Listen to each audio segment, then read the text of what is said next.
आजच्या धावपळीच्या जीवनामध्ये आपण आपल्या कामाला वेळ देतो, आपल्या मोबाईलला वेळ देतो, पण आपण स्वतःच्या आरोग्याकडे दुर्लक्ष करतो.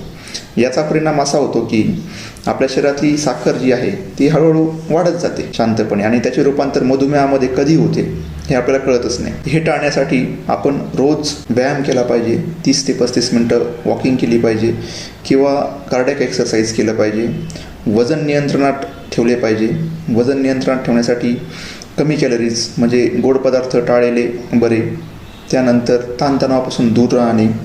ह्या गोष्टी जर आपण पाळल्या तर आपण मधुमेहाला दूर ठेवू शकतो. आणि आपण वेळीच जागरूक झालं पाहिजे, वेळोवेळी तपासणी केली पाहिजे आणि आपल्या आरोग्याची काळजी घेतली पाहिजे. कारण बाकी सगळे प्रॉब्लेम्स हे दुय्यम असतात, पण आरोग्य हे सर्वात मोठं धन आहे. तर असं मानून आपण आरोग्याला आपला वेळ दिला पाहिजे आणि आपल्या शरीराची काळजी आपणच घेतली पाहिजे.